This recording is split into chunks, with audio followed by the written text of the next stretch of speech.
This is GrantTalk, hosted by Libby Hikind, founder and CEO of GrantWatch and author of The Queen of Grants. Hi, everybody. I'm Libby Hikind, founder and CEO of GrantWatch.com, and I'm your host today on GrantTalk, and I'm also the author of The Queen of Grants, From Teacher to Grant Writer to CEO.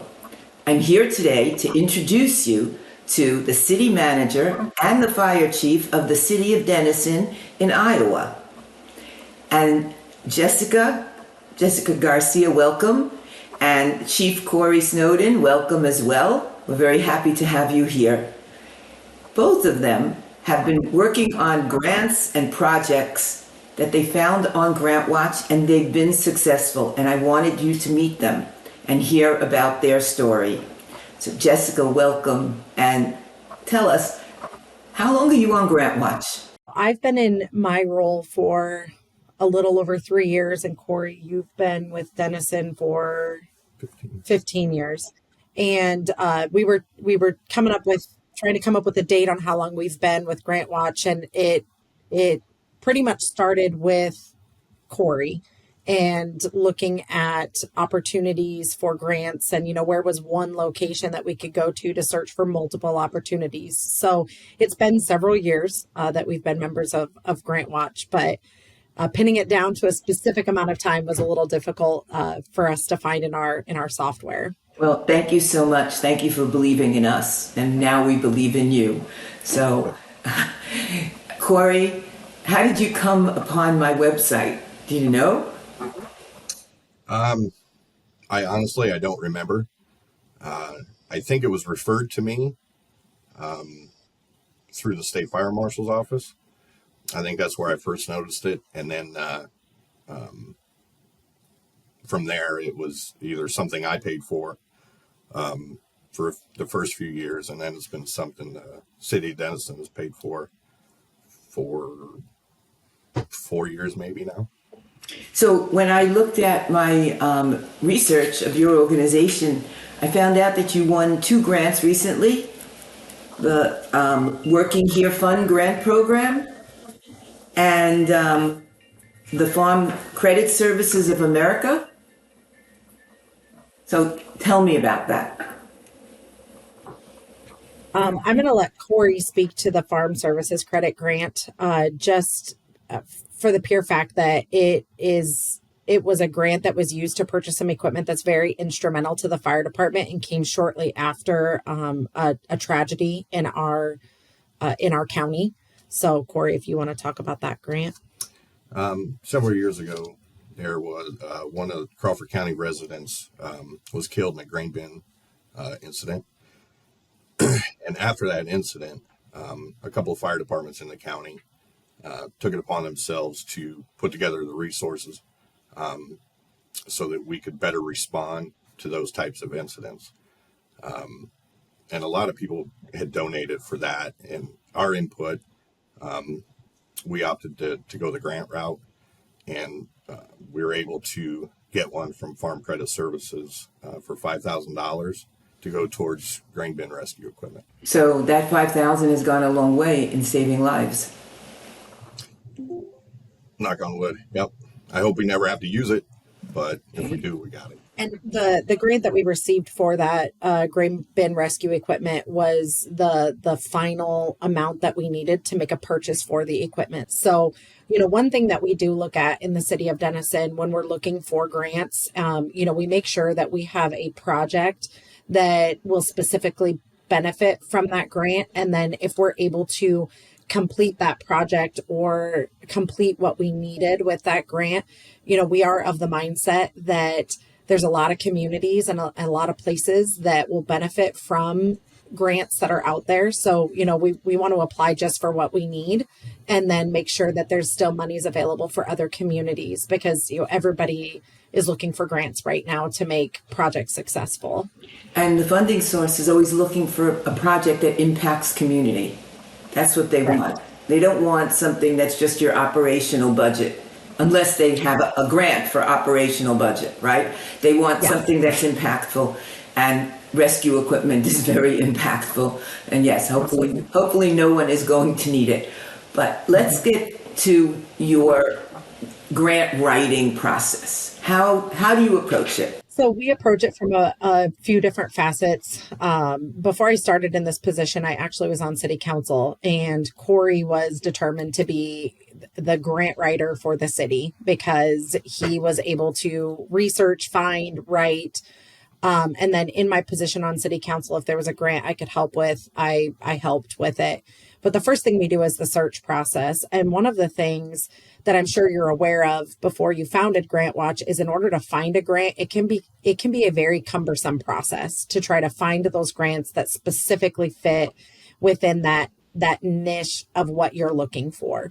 So the really nice part about GrantWatch and the tools that we're able to utilize is to be able to drill down into specifically what we're looking for, based on whether it is fire rescue equipment, public safety equipment, housing, the community wellness center that we're working on, whatever that is, we can drill down into those specifics so it doesn't feel like we're wasting our time, spinning our wheels, searching for something. Let me tell you something. I was a grant writer. I taught school, and I also needed grants just like you do for the fire department. So I needed grants for my classroom.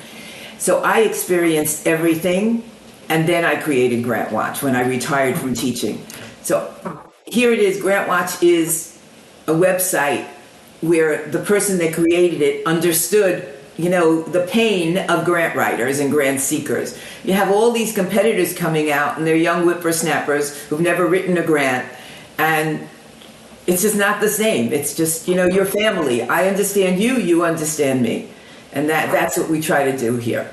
And now we have AI, that we added AI grant finder, AI grant recipient search, AI 990 finder. So it's all there for you.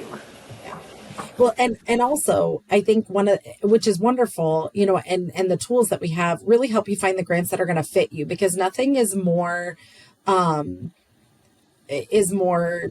frustrating, I guess, as a grant writer than when you spend hours upon hours of research and writing and putting everything together, and then you send it in just to find out that project or program doesn't qualify or meet the parameters, right? And so you feel like you've spent all of this time and it's not lucrative, so it's defeating.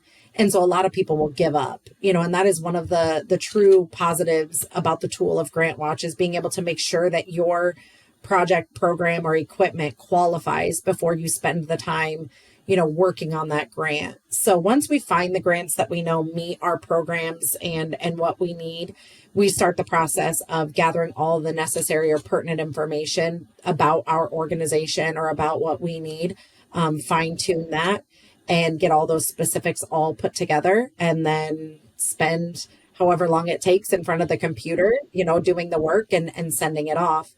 I would say Cory handles, it depends on the project and program, right? If we're looking at public safety equipment, those types of things, Cory handles those. As we were talking about a little bit earlier before we started with this, the wellness center project that our community is doing, I've taken on quite a few of those. So it just depends on what we're writing for, on who writes the grants. But on the back end, I deal with, in my office, most of the follow-up. So, the reporting requirements, the reimbursement requirements, and all the documentation. you do the grants management. Correct. Which I never touched. I want you to know. I was so busy writing grants, and then they wanted to hire. Every time I had a client that won, they wanted to hire me to stick around. And I said, no, this is what you do. Let me move on, because I really enjoyed the writing part of it. I like what you do because Cory has the passion for the fire department. You have the passion for the wellness project. And that passion has to jump off the page. That's why there's hearts on my book. Because that's my most important thing. Now, we added an AI grant writing tool, but AI doesn't have your passion. Right. And that's the mistake that some people are making. We just say it's a tool. It helps you gather the information, maybe organize yourself so you have your organizational capacity and let your objectives match your goals and your needs and bring it all the way through, and create a timeline. But that passion, when you write about the program, that comes from your heart. I hear it. You guys have it. That's what I'm hearing. So tell me about this wellness project, because that's what you're trying to fund right now, correct? That is correct. It is an $18.5 million facility. When we started the design, it was a lot more than that, but we had to trim back and be realistic about what we needed in our community. The facility itself is 72,000 square feet. Wow. It is a 2-floor facility. A majority of the square footage is in a turf field that will be multi-purpose use for, when you think sports, right, you can go football, soccer, there's indoor batting cages for baseball and softball. Well, at my age, I think aerobics, right, water aerobics, the least impact possible. but more so than that, it's a large space that we would be able to use for training, meetings, career fairs, college fairs for kids. It's a very large multi-use space. On the other side of the building, there's a hard court. There's 3 aerobics rooms. There's exercise equipment, and one of the most, I think, impactful things for our community is an indoor walking track. We don't have anything like that in the community. People actually go to Walmart and walk aisles, which, I don't know how often you have to end up at a Walmart or Target, but you end up spending money, even if your goal is only to go walk and exercise. So, and we have a lot of people that still are walking the sidewalks in the winter, and you may see an elderly person that's out for exercise walking the sidewalks, and it's not always safe, right? There's ice and things like that. So, and I don't know about really breathing that cold air. Is that really safe for them? It takes so much more to keep yourself warm. Correct. And so we're really excited about that. And then also we already have an aquatic center, an indoor-outdoor pool. So they're located right next to each other. And the membership for the facility will be to both facilities. So you'll be able to do water aerobics or walk the walking track. Also, right now, the school district as a partner is working through the 21st century grant for after school programming. And they would like to partner with us to do that in the facility once it opens. And that is for kiddos from kindergarten to 5th grade, which our school district averages about approximately 200 kids per grade. So that is a very large number of kids that would be impacted. And it includes tutoring and physical fitness activities and snacks and just a safe place for, all kids to go, latchkey kids, but really all kids to go after school for a safe place. And right now in our community, we just don't have anything like that. So this facility is going to definitely be multi-purpose. There will be something there for everyone. And that is something that I would say I'm truly passionate about. As Cory mentioned, we've made this attempt 2 to 3 times, starting in 1992 up until about 5 years ago. A committee of individuals was able to make this project a reality. And it has been something that I've written, numerous grants for, because realistically with government funding, it's not all there to help make these projects a reality. Right, and you need to diversify funding. You have to pull it from many different funding streams. I like that. When do you think this is going to be up and running? What's the goal? Actually, we are on the tail end of it. The facility is supposed to be completed at the end of January and open February 1. Wow. And then you're going to need a lot of supplies and equipment. So people can donate in-kind supplies and equipment to you, right? So all the businesses out there that are listening, they could find their way to you, right? Absolutely. And donate as well. And I've written so many of the grants over the years. I don't write grants anymore, so everybody, I'm not advertising that. We have grant writer team where you can find a grant writer if you need one. But all these things, I've done them, and they've been for different clients, and here you're pulling it into one place. And I love it. And the kids, I just want to show you something. These are my children's books. So I'm right there with you with the after school program. I'll just show you quickly some of the titles. I've written all of these in the last year. Oh, wonderful. So they're like, they get you all of them. Here you go. So that's my contribution to children's literacy, because I'm not writing grants for children's literacy right now. I got everything down, but that's okay. All right. And I love what you're doing. And I want to tell people how they can reach you. So how would that be?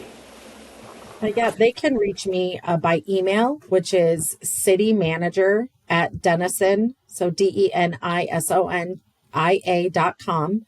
Or they can call us here at City Hall at 712-263-3143. That's the easiest way to get in contact with us. And then really what I do based on it, or if somebody listening has a grant for, public safety or service equipment, things like that, what I would do then is communicate that information with Cory and get him in contact with the correct party based on which wheelhouse of grant or in-kind donation people are willing to provide to the community. And Cory, could you tell us tips that you would give other grant writers in other locations when they're writing grants? What did you learn over the years? Be thorough, be honest, and always keep in mind, no matter what kind of funding you're asking for, you have to be able to sustain that project over its lifetime. So research, lots and lots of research. There may not be anything on the surface for you, but through that research, you're going to be able to narrow down some of the grants that just aren't competitive within the fire service. So you stand a good opportunity if you're willing to put in the time.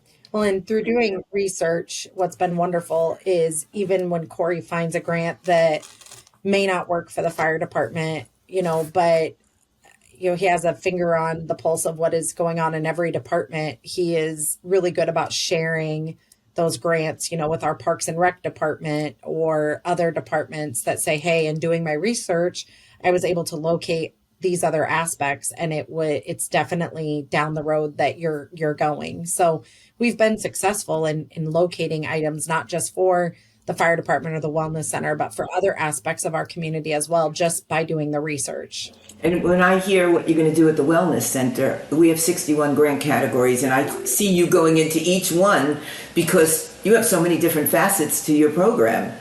Mm-hmm. So it's been a great pleasure speaking with you, with both of you, and I want you to just keep going because you're doing a great job. I hope the City of Denison appreciates both of you and applauds your efforts, because this is what it's all about, having passion for your city, loving your city, and growing all the services. And you're doing it right. So thank you.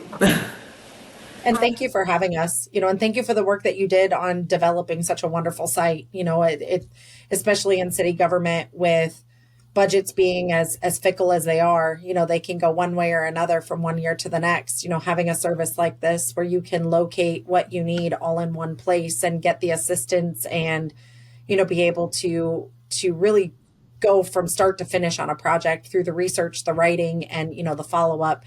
It's very much appreciated by communities like Denison. So thank you for the work that you did in getting something like this pulled together. You're welcome. I'm really happy you're using it. I feel good because I'm helping people. And everybody that's listening, hit that subscribe button. It doesn't cost you anything. It just increases our reach so other people will know about this and understand. And one thing, Cory, I just want to go back to you because before the break, you talked about sustainability. Very important. I have a whole chapter on that in my book. Tell them, because there's sustainability, there's whether it's replicable as well. Can you model it? Can somebody else follow what you're doing? Go ahead. The sustainability, your ability to sustain the funding, like we're talking about the wellness center. It's a big facility. You're going to need to be able to provide maintenance to that facility. So you might be able to write an effective grant, and you may be awarded, you may be successful. But you still got to keep in mind that that grant isn't going to come to you every year. You've got to have the resources to be able to sustain the project. And that's probably one of the biggest challenges, I think, especially for a smaller community. Right. You can open the door, but you may have to close it right away if you don't continue diversifying and getting more funding streams. And that's what people have to understand. I mean, when the government shut down, a lot of people were in trouble because all they depended on was federal grant money, and that stopped, got frozen. But if they had other revenue streams, they would have been safe. And that's what you guys are doing, and that's great. And I like the partnership with the local school district. I think that's just exactly what other funding sources want to hear. Something I've always, a mentor one day in a previous place of employment told me that you can come up with all the projects and you can write all the grants and you can fundraise, all that you want for a project, but without, the sustainability from a different side of the sustainability coin, but in partnerships, they're more than likely not going to be successful. And every project or program he had tried to implement without a partner, was not sustainable. But when he had effective partnerships, it always seemed to work out better. So that's one thing that I've taken into this career is finding those partnerships that are going to be sustainable and are going to be valuable, and that both or multiple entities bring the same thing to the table. And that's what we try to work with within our city, with our department heads. I mentioned earlier, if Cory finds a grant that doesn't work for the police department, he shares it with another department because we're partners and we want to be successful for our community. So that would be one piece of advice I would give people that are writing grants is find those partners, diversify your funds, and find those partners that you can bring to the table so that you're both benefiting from what you're receiving, because then you both have stake in the game and there's accountability. Right. Perfect. Keep it up. You're doing everything right. And I hope everybody else listens and they start doing things right. Thank you again. It was really great speaking with you. Keep going. Keep working, keep your passion up. I know sometimes when you get a rejection letter, it's hard, but the next grant's around the corner. That's it. And you can just reuse the same the same content many times. So good luck. Thank you. Bye-bye, everybody. Bye. Thank you for tuning in to GrantTalk, powered by GrantWatch. Don't forget to like, comment, and subscribe to this GrantWatch channel for more GrantTalk interviews. Subscribe to GrantWatch.com for full access to thousands of currently available grants. Find the books, The Queen of Grants, and Libby's newest book, The Queen of Grants 2, by going to GrantWatch.com/book. Thank you again for spending your time with us.